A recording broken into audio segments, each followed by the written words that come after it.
Bonjour les amis, bienvenue à chacun, à chacune, à tous et à toutes pour un nouveau message de l'église La Source d'Eau Vive. Et avant de rentrer dans le vif du sujet, permettez-moi de remettre ce temps devant notre Seigneur. Père éternel, je te remercie. Merci pour ce jour que tu nous donnes, un jour de plus. Merci pour tout ce que tu as prévu pour chacun de nous aujourd'hui. Seigneur, que ta volonté se fasse dans nos vies, dans nos maisons, sur cette terre. Seigneur, viens prendre toute la place. Saint-Esprit, sois libre d'agir comme bon te semble. Et la parole qui sera proclamée ce matin ne retournera pas à toi sans avoir fait ce pourquoi tu l'as envoyée. Elle aura de l'effet. Je te remercie, Père, et je renverse toute forme de hauteur, de raisonnement, de forteresse et d'imagination qui se dresse contre la parole de Dieu, contre la parole de Christ. Et j'amène toutes nos pensées qui sont captivées à diverses choses à l'obéissance de Christ pour chacun de nous aujourd'hui. Seigneur, je te remercie et Père, nous avons ainsi prié au nom de Jésus-Christ de Nazareth. Amen.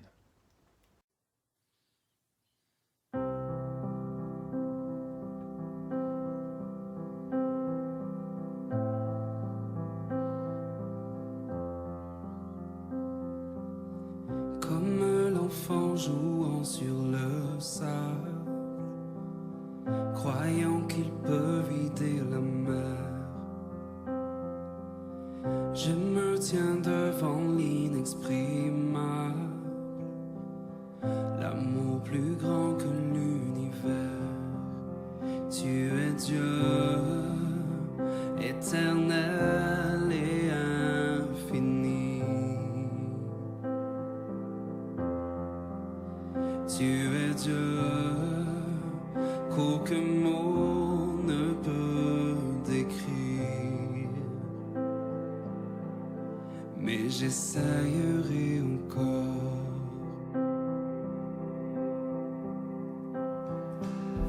Qui saurait dessiner ta grandeur? Qui pourrait dire ta beauté? Des millions d'anges louent ta splendeur, mais tu te plais à m'écouter. Tu es Dieu, éternel et infini. Tu es Dieu, qu'aucun mot ne peut décrire. Oh, tu es Dieu, éternel et infini. Tu es Dieu, qu'aucun mot ne peut décrire. Mais j'essayerai encore. Mes mots sont imparfaits, mais je continuerai. J'essayerai encore. Oui, pour l'éternité, nos chants vont résonner. J'essayerai encore. Mes mots sont imparfaits, mais je continuerai. J'essayerai encore. Oui, pour l'éternité, nos chants vont résonner. J'essayerai encore. Mes mots sont imparfaits, mais je continue.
pensée ne peut cerner.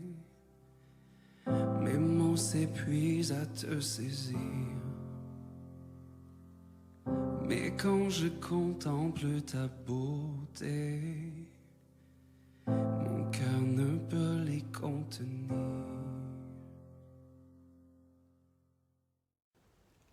Alors la dernière fois, je vous avais partagé sur un passage de la parole de Dieu, dans Matthieu chapitre 7 notamment, où Jésus nous enseigne l'importance d'être un chrétien authentique. Vous vous rappelez, c'était « portez-vous du fruit ». Et un disciple de Christ porte du fruit. Et tiens, d'ailleurs, ça m'a fait penser que quelqu'un m'a fait la remarque que je m'étais trompé dans des versets. Et après vérification, c'est vrai, je m'étais trompé. Sur 2 versets. J'avais dit Luc 14, verset 17, mais il fallait dire Luc 14, verset 27. Et aussi, j'ai dit Luc 16, verset 40, au lieu de Luc 6, verset 40. Bon, des petites erreurs que vous aurez corrigées certainement. Et d'ailleurs, je remercie cette personne qui m'a fait la remarque. Ça prouve bien qu'elle suit les messages en ayant la parole de Dieu à ses côtés. Donc c'est une très bonne chose. Donc merci. Et ce passage de Matthieu chapitre 7 que nous avons vu, donc nous a appris que Jésus est la porte qui mène au salut. D'accord ? Mais aussi qu'il y a un chemin. Et c'est le chemin que nous devons emprunter, chemin qui mène à la vie. Et que nous devons suivre, bien sûr, jusqu'au retour de Jésus-Christ. Ok ? Nous avons aussi appris que ce chemin, il est difficile et il est étroit. Vous savez, un petit degré d'erreur sur une courte trajectoire, ça n'a pas beaucoup d'importance. Une erreur d'1 millimètre au début peut faire des kilomètres sur une longue distance. Et ça me fait penser, quand on était à l'école, quand on faisait des mathématiques, quand on traçait 2 droites parallèles sur la feuille, s'il y avait 1 millimètre d'écart du début à la fin, ça ne se voyait pas. Mais s'il y a 1 millimètre d'écart et on continue ces droites en dehors de la feuille et on suit sur des kilomètres, et bien ces droites vont s'éloigner petit à petit. Et c'est ce qui s'est passé pour moi. Un jour, pendant une période de ma vie chrétienne, je ne lisais plus la parole de Dieu. J'avais plus envie. J'écoutais plus de messages, plus de prédications, ni de paroles du jour, ni de petits versets qu'on reçoit sur le téléphone. Rien. Et un beau jour, je me suis retrouvé dans le noir. C'était une impression bizarre. J'étais là, dans ce monde, mais c'est comme si tout était noir autour de moi. J'étais perdu. Et en fait, je me suis éloigné de Dieu. Et de sa lumière, bien sûr. Mais ça s'est fait petit à petit. Au début, je n'ai pas vu. Et petit à petit, Dieu était très loin. Mais il a permis que je revienne sur ce chemin étroit. Merci Seigneur. Merci Seigneur. Donc voilà pour résumer un peu ce que j'avais dit la dernière fois. Je vous rappelle cela parce qu'on va reprendre un peu cette notion de la porte, du chemin et quand Jésus reviendra. Aujourd'hui, j'ai nommé mon message « Processus de la vie de disciple ». Bon, c'est un court résumé que je vais vous partager en 3 parties. Ma première partie, c'est le salut en 3 étapes. Ma deuxième partie, c'est reconnaître Jésus comme Sauveur et Seigneur. Et ma troisième partie, c'est faire des disciples. Donc ma première partie, le salut en 3 étapes. Tout le monde connaît ce verset de 2 Corinthiens, chapitre 5, verset 17. Si quelqu'un est en Christ, il est une nouvelle créature. En d'autres termes, ce verset, c'est un peu la nouvelle naissance. Si quelqu'un rencontre et suit Jésus, il naît à une vie nouvelle. C'est une nouvelle créature, une nouvelle vie, une nouvelle naissance. Et souvent, pour parler de nouvelle naissance, on prend l'exemple de la chenille et du papillon. Je suis sûr que vous connaissez déjà cette histoire, mais je la raconte quand même, au cas où des gens ne sauraient pas. Le papillon et la chenille sont un seul et même insecte. D'accord ? C'est un insecte qui est né 2 fois. Une première fois chenille et une deuxième fois papillon. Et il y a une métamorphose qui agit sur la chenille et qui le transforme complètement dans sa forme, d'accord, mais aussi dans ses goûts. Avant, la chenille, elle mangeait des feuilles de salade, des feuilles de chou, mais maintenant qu'il est papillon, ça l'intéresse plus du tout ça. Maintenant, c'est plus les fleurs. Il a changé d'univers. Et donc, on voit que la métamorphose se voit donc au niveau intérieur, mais au niveau extérieur. Cela doit se voir. Et un chrétien, c'est la même chose. C'est comme la chenille et le papillon. Un chrétien est né 2 fois. Et il y a une métamorphose intérieure, qui est la nouvelle naissance, bien sûr. Et normalement, ça nous change complètement. La vie d'avant chrétien ne nous intéresse plus, surtout le mal, bien sûr. Maintenant, ce qui nous intéresse, c'est le bien, la justice, la pureté, l'amour, la paix, la joie, la beauté. Et c'est une métamorphose intérieure. Mais il y a aussi une métamorphose extérieure qui doit s'accomplir. Cela doit se voir. Il y a un changement qui s'opère en toi et sur toi lorsque nous devenons disciples de Christ. Quand tu vois un papillon, tu ne dis pas « tiens, une chenille ». Tu dis non, un papillon, ça se voit. Un chrétien, c'est pareil. Les gens, quand ils nous voient, ils doivent dire « tiens, lui, il a quelque chose de particulier. Tiens, il réagit comme ça. » Souvent on dit « il n'est pas normal, lui, il n'est pas comme les autres. » Et ça doit se voir. Donc, c'est vrai que la chenille et le papillon, on ne peut pas les confondre. Okay, quand tu donnes ta vie à Jésus, ça ne change pas tout de suite ton physique. Mais, c'est un processus. Et quand je dis que ça doit se voir dans ta vie, c'est que ce n'est pas écrit dessus disciple de Christ. C'est que ça passe en fait par nos actes, par nos comportements, par nos paroles, par nos actions, par nos fréquentations, notre façon de s'habiller, notre façon de parler, par nos choix, etc., etc. Et en fait, nous avons changé d'univers. Nous avons changé de maître et nous avons changé de royaume. Je vous rappelle qu'il y a 2 royaumes. Le royaume de Satan et le royaume de Dieu. D'accord ? Et en fait, dans le royaume de Satan, tu vis pour le monde avec comme maître le diable et tu vis par la chair. D'accord ? Mais dans le royaume de Dieu, tu vis pour le Père avec comme maître Jésus et tu vis par l'Esprit. C'est un autre univers. Donc pourquoi ce salut en 3 étapes ? Vous savez, le royaume de Dieu, il est trinitaire. Ok ? Tout le monde sait ça, le Père, le Fils et le Saint-Esprit. Le royaume de Satan est trilogique également. Il y a la bête, Satan et le faux prophète. Et nous aussi, êtres humains, nous sommes aussi faits en 3 parties. L'esprit, l'âme et le corps. Et c'est pour ça que le salut se décompose en 3 étapes. Sauvé, c'est la porte. En train d'être sauvé, c'est le chemin. Et sera sauvé quand Jésus reviendra. Ça correspond à notre Trinité à nous.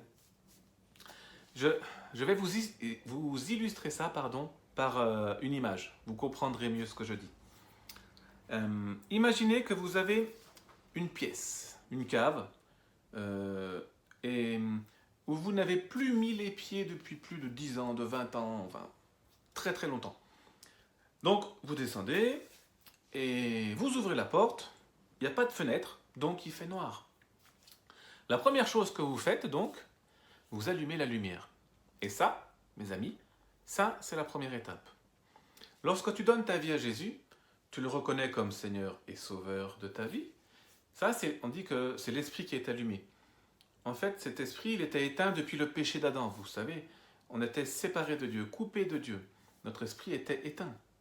Et là, on est reconnecté avec l'esprit de Dieu. Et notre esprit, il est rallumé. Notre esprit, il est reconnecté. Notre esprit, il revit. Ok ? L'esprit est sauvé. Tu as allumé la lumière, tu es rentré par la porte. Ok ? Dès que la lumière éclaire la pièce, vous constatez le dégât dans cette pièce. Il y a des toiles d'araignée partout, il y a des traces de moisissure partout, il y a des cartons, ils sont éventrés, tout pourris. Oh, c'est le désordre, c'est le bazar. Alors, qu'est-ce que vous faites? Eh bien, vous commencez le ménage. Et ça, c'est la deuxième étape. Et cette deuxième étape, on appelle ça le chemin de sanctification. C'est le chemin étroit. Ok? Tant que la pièce elle est éteinte, vous ne voyez pas le désordre qu'il y a dans cette pièce. Tant que votre esprit il est éteint, vous ne voyez pas le désordre dans votre vie. Donc ça veut dire quoi? Une fois que tu allumes la pièce, une fois que tu allumes ton esprit, eh bien tu changes de royaume, bien sûr. Donc tu apprends à vivre dans le royaume de Dieu à travers les lois de ce royaume, avec tes droits, tes privilèges, tes devoirs, tes obligations, etc., etc. Et ça, c'est le travail qui est fait sur l'âme. L'âme est en train d'être sauvée. Chemin de sanctification. Dieu a dit, soyez saints comme moi je suis saint. Et ça passe donc par l'obéissance à la parole de Dieu et à la pratique, bien sûr, de la parole de Dieu. À la fin de ce nettoyage, vous êtes fatigué, vous êtes tout sale, vous avez du cambouis sur les mains, partout, les mains abîmées par des coupures, par les produits d'entretien, bref, vous êtes vraiment mal en point, quoi.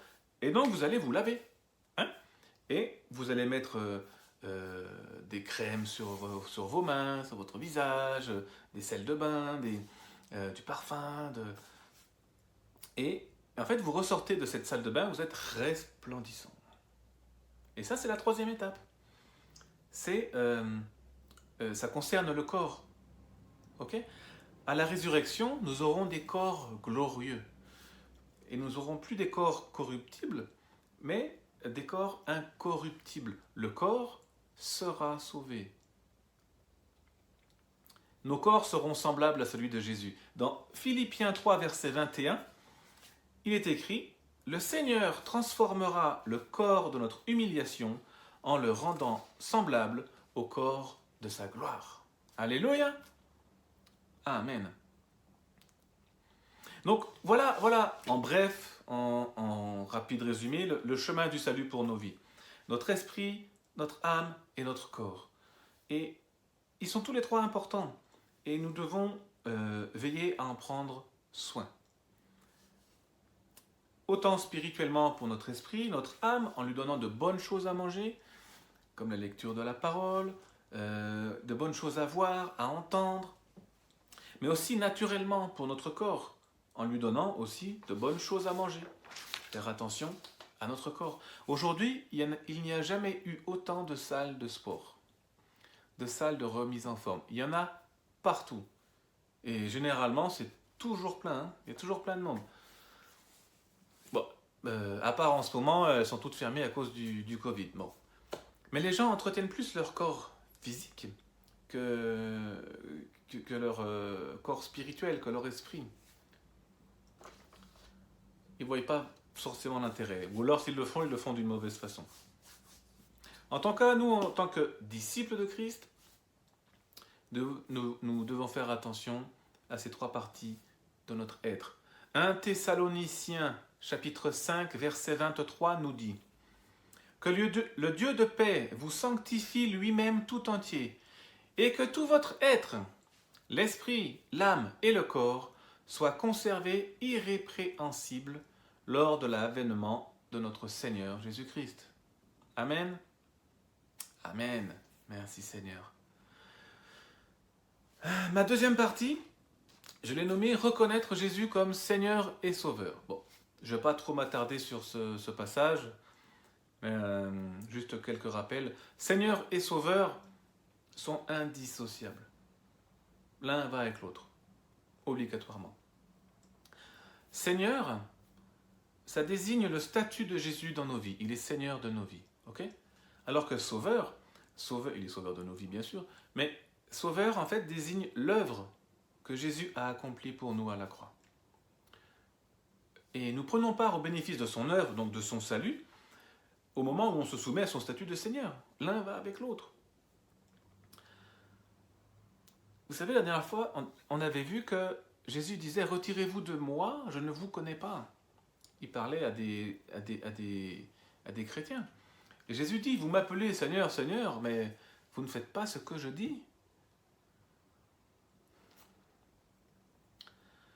Beaucoup de personnes, même dans nos discours d'église, on met généralement en avant l'œuvre que Jésus a accomplie pour nous à la croix en tant que sauveur. Et c'est humain, c'est normal. Jésus, il est mort pour nos péchés, il a fait tout le travail pour que nous puissions rentrer avec lui dans ce royaume. Donc c'est normal qu'on accentue là-dessus. Mais si on ne poursuit pas le processus en partageant sur sa position de Seigneur, parce qu'il est aussi Seigneur de nos vies, alors il y aura des carences dans la vie, dans le développement du disciple. Il y aura des carences, il y aura des manques dans le fondement de la vie du croyant. Et il y aura une absence de soumission et d'autorité au statut de Jésus-Christ. Et ça, c'est un problème. Juste 2 versets par rapport à Seigneur et Sauveur. Jésus comme Seigneur, dans Colossiens 2, versets 6 et 7. Ainsi, puisque vous avez reçu Jésus comme Seigneur, continuez à vivre en union avec lui, demeurez profondément enracinés en lui et édifiez-vous en vous affermissant dans la confiance que vous avez placée en lui.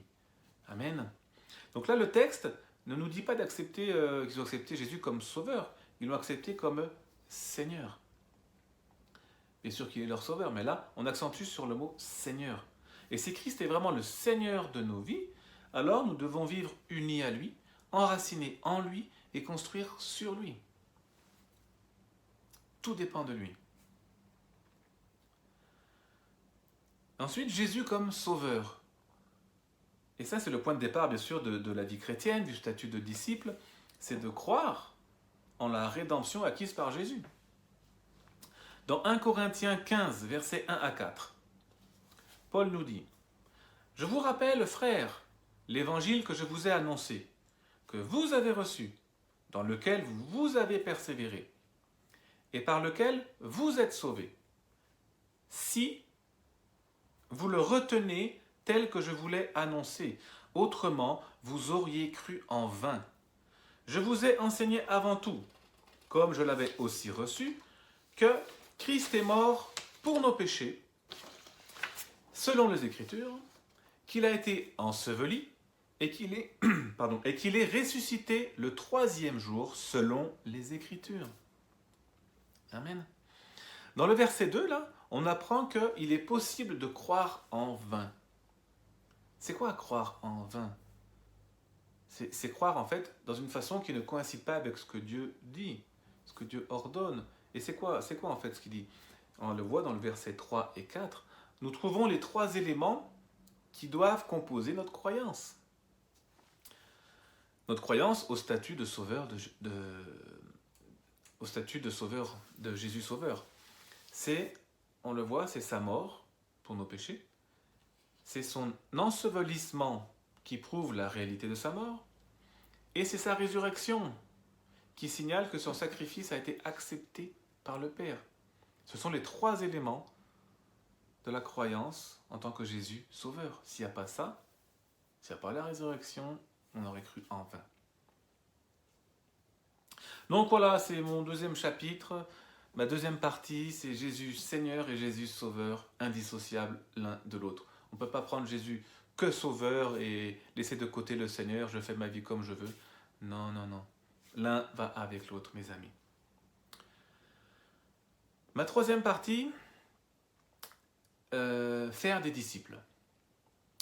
Ça, on le voit dans Matthieu, chapitre 28, versets 19 et 20. Tout le monde connaît ces versets. Je vais le lire avec la version Stern que j'aime beaucoup. Jésus dit « Allez donc auprès des gens de toutes les nations et faites-en, quoi ? Des disciples, les immergeant dans la réalité du Père, du Fils et du Saint-Esprit, et enseignez-leur à obéir à tout ce que je vous ai commandé. Et voici, souvenez-vous, je serai avec vous pour toujours, oui, jusqu'à la fin du monde. » Je trouve cette version magnifique. Mais dans les versions standards, c'est écrit apprenez-leur à observer tout ce que je vous ai prescrit. Observer. Et là, observer, le mot, c'est pas le mot regarder, contempler ou admirer. Non, c'est observer. C'est en fait, c'est mettre en pratique. Observez mes commandements, mettez en pratique mes commandements. Et on doit leur enseigner. En fait, tout simplement, nous devons apprendre aux croyants la mise en pratique des enseignements de Jésus pour en faire des disciples.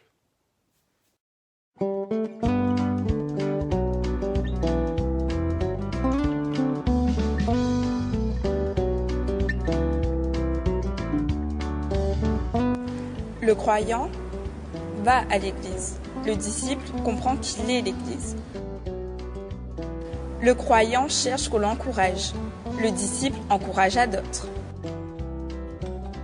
Le croyant demande qu'on le visite. Le disciple va visiter. Le croyant pense à recevoir. Le disciple pense à donner et servir. Le croyant murmure et réclame. Le disciple obéit et agit. Le croyant lit la parole. Le disciple enseigne la parole.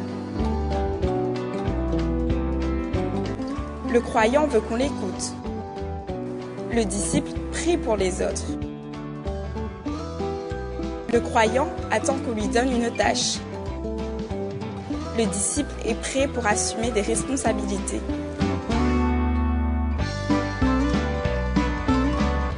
Le croyant ne pense qu'à sa survie.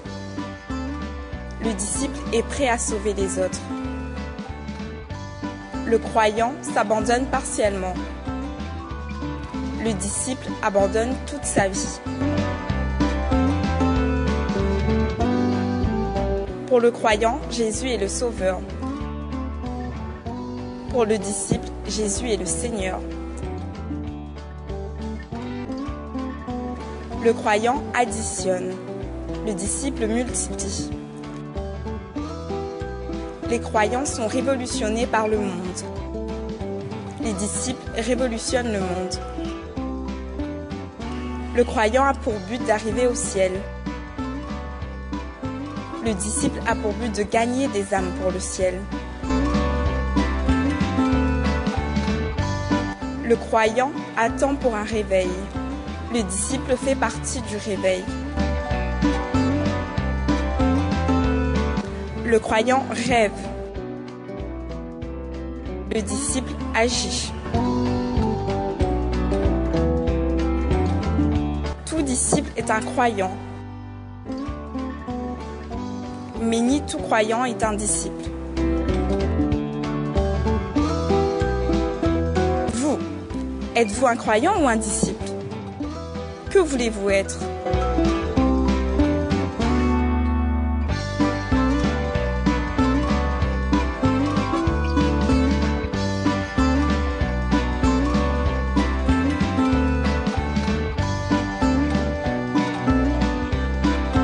Allez, faites de toutes les nations des disciples, les baptisant au nom du Père, du Fils et du Saint-Esprit, et enseignez-leur à observer tout ce que je vous ai prescrit.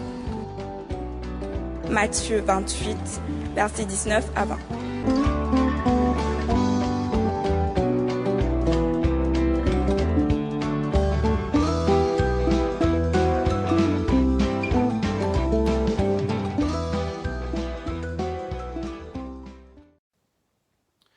Jean 8, verset 31 nous dit « Si vous obéissez à mes paroles, vous serez vraiment mes disciples. » Jean 8, verset 51 « Oui, vraiment, je vous le dis, celui qui se soumet à mes enseignements ne verra jamais la mort. » Ces deux versets, on voit l'obéissance à la parole, la soumission à ses enseignements. Obéissance à ses paroles, soumission à ses enseignements. C'est la base de la vie de disciple. En fait, on construit sur ça. On construit notre vie de disciple sur ça.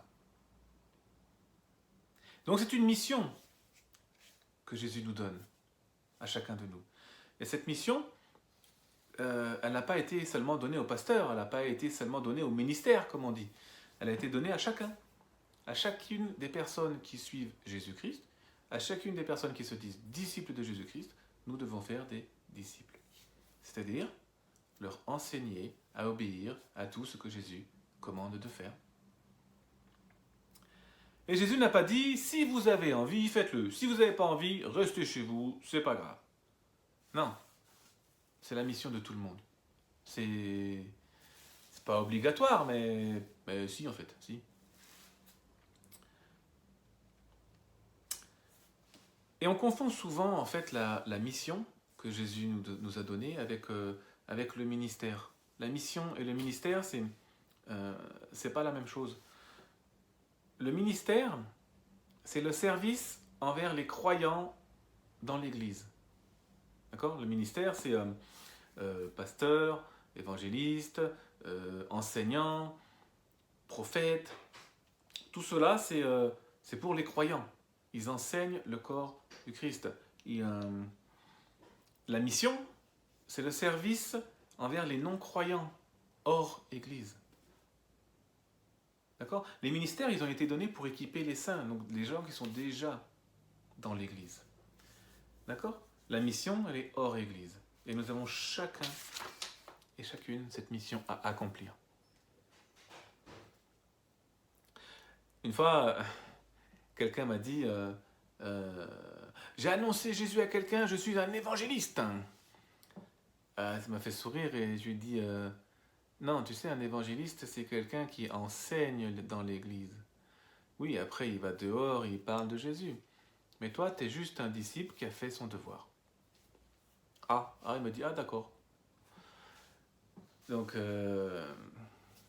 c'était rigolo.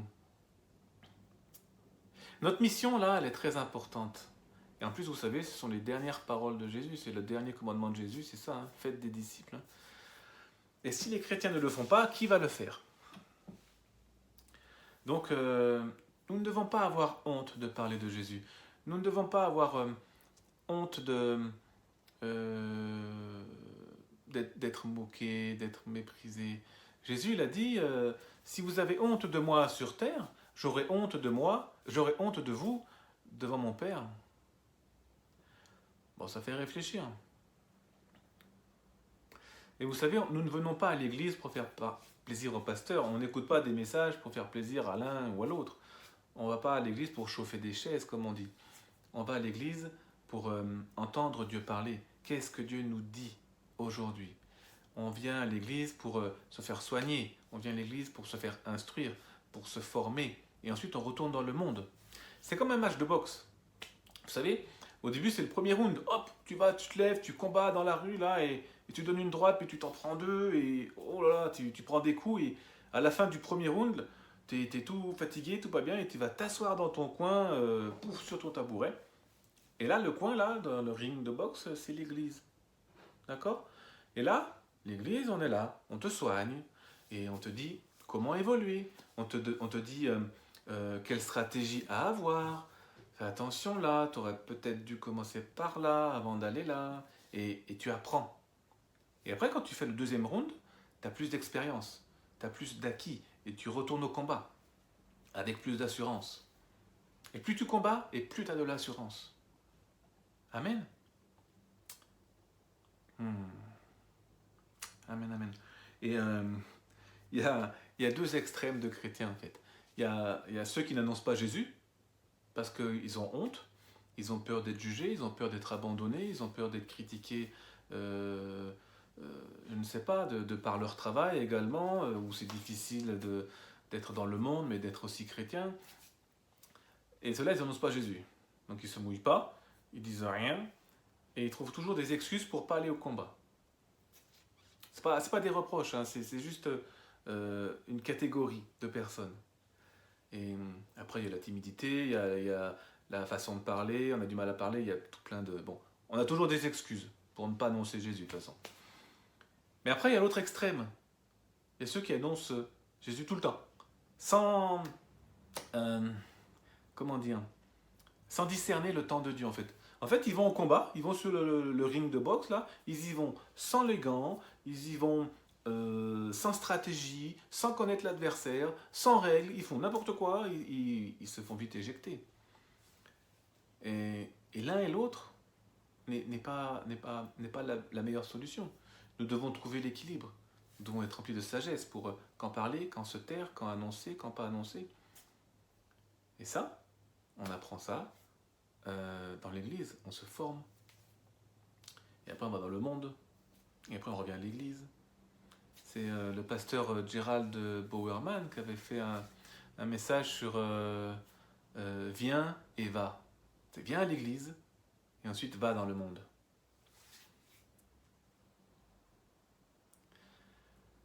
Donc l'évangélisation, donc pour évangéliser, n'attendez pas que le pasteur vous le demande, ok. Et annoncer l'évangile doit faire partie intégrante de chacune de nos vies. Que ce soit dans la famille, à la maison, au travail, en vacances, etc., etc. Que ce soit dans nos paroles, dans nos actes, dans nos comportements, dans nos réactions, dans nos habitudes, dans notre tenue vestimentaire, dans nos choix, dans nos attitudes. Tout notre être annonce l'évangile. Et bien sûr, faisons-le avec l'aide du Saint-Esprit, parce que sans lui, on peut rien faire, et avec lui, c'est quand même beaucoup mieux. Et on le voit bien quand Pierre, avant de recevoir le Saint-Esprit à la Pentecôte, il était dans la chambre haute avec les autres et il était caché. Une fois qu'il a reçu le Saint-Esprit, il est sorti dehors, il a annoncé Jésus comme Seigneur et Sauveur. 3000 personnes se convertissent au Seigneur Jésus-Christ. C'est impressionnant. Amen, amen. Vous savez, la vision de notre Église, c'est un peu ce verset-là. Hein. C'est fait de toutes les nations des disciples. Et nous, on a réduit un peu sur l'Aveyron. C'est gagner tout l'Aveyron à Christ. Il faut commencer petit. Hein. Mais après, conquérir les nations entières. Amen, amen. Et pour finir, j'avais noté 5 petits versets pour vous encourager à évangéliser. Alors, évangéliser est une bénédiction pour ta vie. Cela donne du sens à ta vie. On le voit dans 1 Corinthiens 9, verset 23. « Je fais tout à cause de l'évangile afin d'y prendre part. » Évangéliser est aussi une source de communication avec Dieu. 1 Jean 4, verset 15. « Celui qui confessera que Jésus est le Fils de Dieu, Dieu demeure en lui et lui en Dieu. » Ta foi se renouvelle quand tu proclames la parole de Dieu. Et ton témoignage, ça crée la foi chez les autres. Romains 10, verset 17.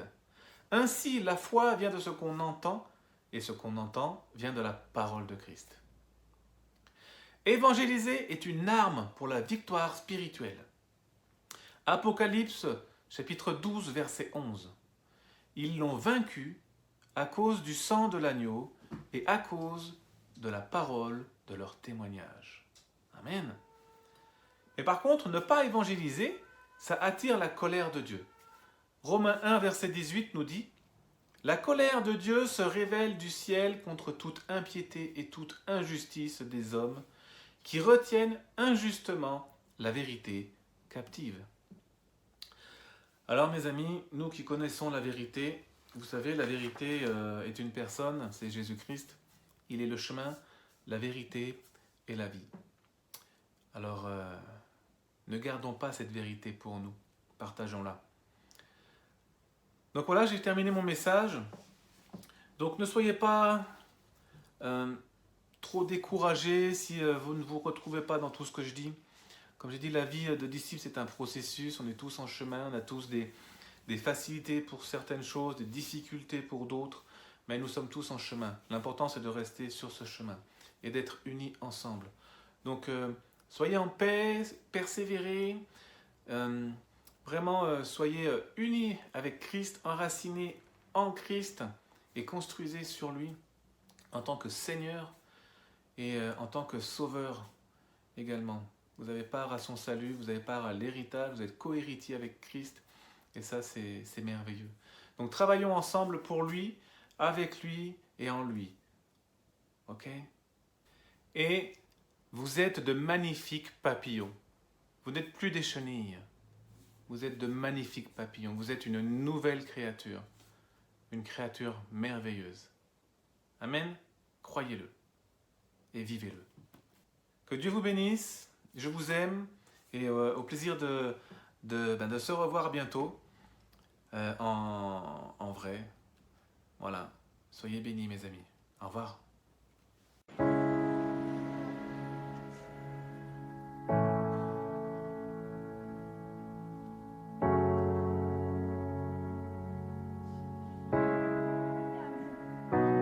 Quand il était à la croix, il a dit, Seigneur, pardonne-leur car ils ne savent pas ce qu'ils font. Mais la bonne nouvelle, c'est que Jésus... Attention là.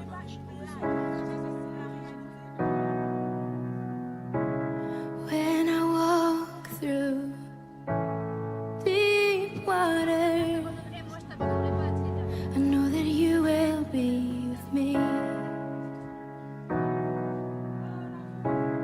When I'm standing in the fire, I will not be overcome. afin que quiconque croit en lui ne périsse pas, mais Through the valley of the shadow, Jésus, j'ai été guéri, la mort est partie. I will Quand Jésus a not dit qu'il veut fear. que tu vives, tu vas vivre. I am not alone. I am not alone. You will go before me. You will never leave me. I am not alone. I am not alone. You will go before me. You will never leave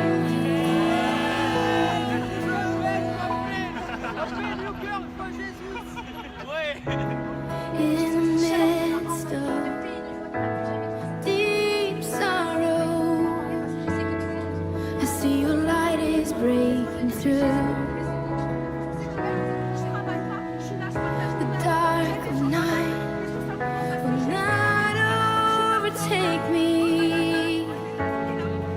I am pressing Pas vous into parler you. d'argent ni quoi que ce soit, mais vous parlez d'amour aujourd'hui. Vous parlez d'un homme qui a changé ma vie, Lord, qui a if changé la vie fight de my millions de every personnes. Cet homme s'appelle battle, Jésus-Christ. and I will not fear. I am not alone. I am not alone. You will go before me.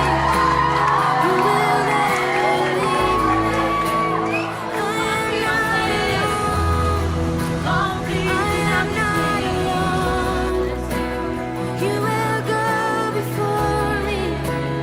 You will never leave me. You amaze me, redeem me, you call me as your own. You amaze me, redeem me, you call me as your own. You amaze me, redeem me, you call me as your own. You amaze me, redeem me, you call me as your own.